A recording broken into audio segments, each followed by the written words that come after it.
السلام علیکم ورحمۃ اللہ وبرکاتہ۔ امید ہے سامعین و ناظرین آپ سب خیریت سے ہوں گے۔ اس سے پہلے کی ویڈیو میں ہم نماز کے بارے میں سیکھ رہے ہیں، تو اس کے پہلے کی ویڈیو میں ہم نے یہ سیکھا ہے کہ ہم جب الحمد کی صورت پڑھ کر اور قرآن میں سے جو بھی ہم کو صورت یاد ہو یا آیت یاد ہو وہ پڑھ کر جب فارغ ہو جائیں گے تو ہم کیا کریں گے۔ تو اب ہم اس کے آگے پڑھ رہے ہیں۔ اگر آپ نے اس سے پہلے والی ویڈیو نہیں دیکھی ہے تو آپ اس سے پہلے والی ویڈیو دیکھیے، پھر آپ اس ویڈیو پر آئیے تو آپ کو اچھی طرح سمجھ میں آئے گا۔ تو جب ہم الحمد سے فارغ ہو جائیں گے اور سورت پڑھ کر جب ہم فارغ ہو جائیں گے تو اس کے بعد ہم کیا کریں گے، اس کے بعد ہم کیا کریں گے، رکوع کریں گے۔ اب رکوع، عورت رکوع کس طرح کرے گی؟ اللہ اکبر کہتے ہوئے، تکبیر کہتے وہ رکوع میں جائے۔ رکوع میں جا کر وہ اپنے ہاتھوں کو گھٹنوں پر رکھے۔ گھٹنوں پر صرف ہاتھ کو ملا کر رکھنا ہے، یہ عورتوں کا طریقہ ہے، گھٹنوں کو پکڑنا نہیں ہے۔ اور بازو پہلوؤں سے مل جانا چاہیے، مطلب اپنے پیروں کے ساتھ، رانوں کے ساتھ بازو مل جانا چاہیے۔ اس طرح سے آپ رکوع کریں۔ اس کے بعد آپ رکوع میں 3 مرتبہ جو تسبیح ہے سبحان ربی العظیم، یہ رکوع کی تسبیح ہے، وہ آپ رکوع کی تسبیح کریں گے، ٹھیک ہے۔ پھر اس کے بعد رکوع میں آپ کی نظر کہاں ہونی چاہیے؟ آپ کے پیروں پر آپ کی نظر ہونی چاہیے۔ اور رکوع میں ادب کے ساتھ رکوع کرے، زیادہ جھکنا نہیں ہے عورتوں کو، بس ہاتھ گھٹنے تک پہنچ جائے، اتنا ہی کافی ہے۔ اس کے بعد جب آپ رکوع میں رکوع کر رہے ہو تو طاق عدد میں تسبیحات کو پڑھیں گے، 5 مرتبہ، 7 مرتبہ، جتنی آپ کی طاقت ہے رکوع میں کھڑے رہنے کی اتنی دیر تک کھڑے رہ کر تسبیح کو پڑھے۔ اس کے بعد جب آپ رکوع میں جب آپ کھڑے رہے تو ایک پیر پر ٹیک لگا کر نہ کھڑے رہے، دونوں پیروں پر اچھی طرح زور دے کر کھڑے رہے، ایک پیر پر زور دے کر نہ کھڑے رہے۔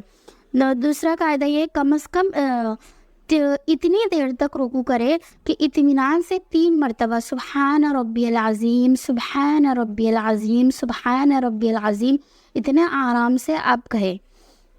اور فرصت ہو، صحت ساتھ دے تو 7 مرتبہ یا جتنی مرتبہ طاق عدد میں پڑھنی ہے۔ اور رکوع کی حالت میں نظر پاؤں کی طرف ہونا چاہیے، جو میں بتا چکی ہوں۔ دونوں پاؤں پر زور برابر ہونا چاہیے، یہ بھی میں آپ کو بتا چکی ہوں۔ اب رکوع سے اٹھتے وقت کس طرح اٹھیں گے؟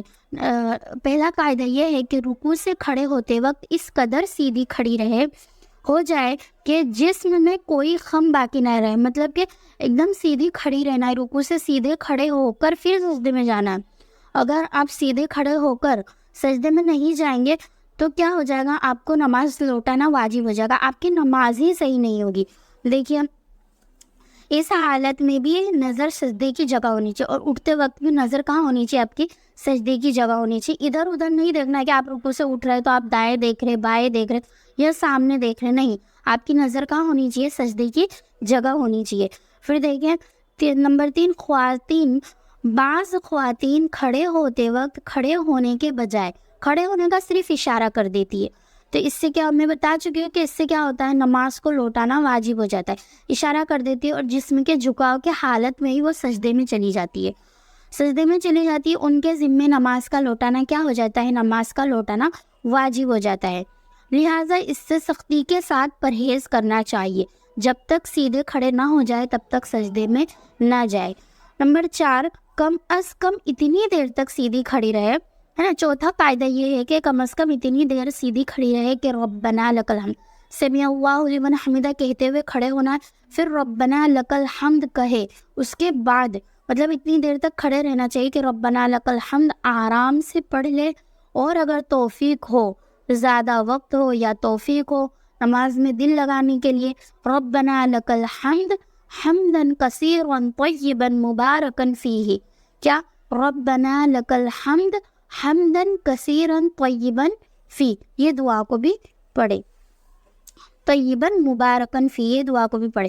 پھر اس کا ترجمہ یہ ہے کہ اے ہمارے رب، اے ہمارے رب، آپ ہی کے لیے سب تعریف ہے، بہت زیادہ تعریف ہے، پاکیزہ برکت والی تعریف ہے، اس طرح، ٹھیک ہے۔ یہ دعا کر لے اور اس کو پڑھے تو ثواب میں بھی بہت زیادہ اضافہ ہوتا ہے۔ اگر یہ دعا بھی ہم رکوع کے بعد کھڑے ہو کر پڑھے تو ثواب میں بھی اضافہ ہوتا ہے۔ اب رکوع کرنے کے بعد ہم کیا کریں گے؟ سجدے کریں گے۔ ظاہر سی بات ہے رکوع کے بعد ایک نماز میں یہی دو ہی چیز امپورٹنٹ ہے اور زیادہ ہے، مطلب توجہ کے ساتھ کرنی چاہیے۔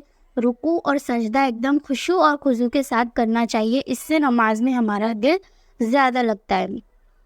اب سجدے میں جاتے وقت اس طریقے کا خیال رکھیں، مطلب سجدے میں بھی جانے کا ایک طریقہ ہے، ایسا نہیں کہ آپ مطلب سیدھے چلے ہی گئے سجدے میں، نہیں، سجدے میں جانے کا ایک طریقہ ہے۔ آپ کس طرح سجدے میں جائیں گے؟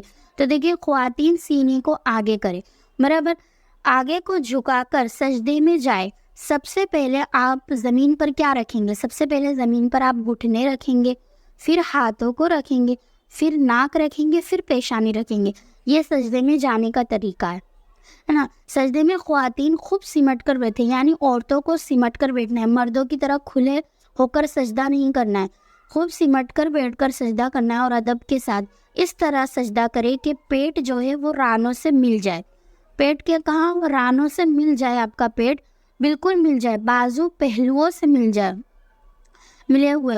نیز پاؤں کو کھڑا کرنے کے بجائے انہیں دائیں طرف، جو دائیں طرف ہے اس وہاں پر نکال کر، پیروں کو نکال کر بیٹھے، اور پیروں کی انگلیوں کا رخ کدھر ہونا چاہیے؟ قبلہ کی طرف ہونا چاہیے، پیروں کی انگلیوں کا رخ قبلہ کی طرف کر دے۔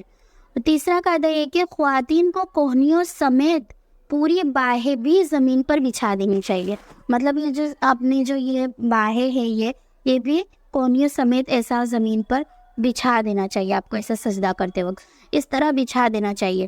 اور سجدے کی حالت میں کم از کم اتنی دیر ٹھہرے کہ آپ اطمینان کے ساتھ سبحان ربی الاعلیٰ، سبحان ربی الاعلیٰ 3 مرتبہ کہہ سکے، یا جتنا آگے 5 7 تا عدد میں جتنا چاہے آپ پڑھ سکتے ہیں۔ کم از کم سجدے میں یہ دعا بھی پڑھ لے، رب اغفر لی، رب اغفر لی والی دعا 3 مرتبہ تو مانگے، اے اللہ میرے گناہ معاف فرما۔ اس کے علاوہ حضور صلی اللہ علیہ وسلم نے جو بھی دعا سجدے میں مانگنے کے بارے میں بتائی ہے وہ بھی ضرور مانگے۔ تو یہ تھا سجدے کا طریقہ۔ اب دوسرا، جب سجدے سے اٹھیں گے تو تب کس طرح اٹھیں گے؟ اس کا طریقہ یہ ہے کہ دونوں سجدے کے درمیان، اور بیٹھنا بھی کیسے ہے کہ کتنی دیر ہمیں وقفہ کرنا ہے دونوں سجدوں کے درمیان۔ نمبر 1، ایک سجدے سے اٹھ کر اطمینان سے بیٹھ جائے، ہے نا، پھر دوسرا سجدہ کرے۔ ذرا سے سر اٹھا کر ہی دوسرا سجدہ نہیں کر دینا ہے، یہ غلط طریقہ ہے، اس سے بھی نماز کیا ہو جاتی ہے؟ مکروہ ہو جاتی ہے نا۔ اس طرح کرنے سے نماز کا لوٹانا بھی واجب ہوتا ہے۔ تو خواتین پہلے سجدے سے اٹھ کر باہیں کولہے پر بیٹھے، کیا کرے؟ باہیں کولہے پر بیٹھے اور دونوں پاؤں داہنی طرف نکال لے، ہے نا، داہنی طرف نکال دے، اور دائیں پنڈلی کو بائیں پنڈلی پر رکھے، اور دونوں ہاتھ رانوں پر رکھے، اور انگلیاں خوب ملا کر رکھے، ہے نا۔ عورتوں کو جہاں بھی جو بھی طریقہ بتایا ہے سب میں یہ طریقہ ہے کہ وہ کیا کرے گی؟ مطلب ہر اعضاء کو ملا کر وہ نماز میں ہر اعضاء کو ملا کر رکھے گی نماز میں۔ یہ عورت کا طریقہ ہے، مردوں کی طرح کھلے نہیں رکھے گی۔